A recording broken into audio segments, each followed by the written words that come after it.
அவரு ஜெயிக்கிறாரா? தோக்குறாரா? அவர் வந்து ஒரு நல்ல அரசியல்வாதியா? இல்லையா? அது எதுவுமே எனக்கு தெரியாது.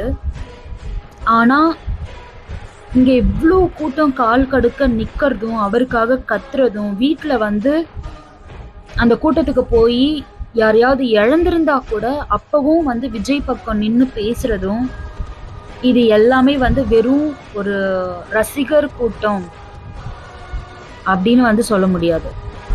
இவ்ளோ கூட்டத்த பார்த்ததுக்கு அப்புறமும், எப்படி இவங்கலாம் ஜஸ்ட் ரசிகர்கள், ஜஸ்ட் ஒரு ஆக்டர் அப்படின்னு வந்து உங்களால பேச முடியுது. இது எல்லாமே வந்து ஒரு வெறுப்போட வெளிப்பாடா? அத நான் சத்தியமா வந்து ஏத்துக்கவே மாட்டேன். அந்த மாரி வந்து ஒரு விஷயத்த சொல்றது. அப்படியே வெறும் ரசிகர்கள் தான் அப்படின்னு இருக்கட்டுமே. இவ்ளோ கஷ்டத்துல நிக்கிறாங்க.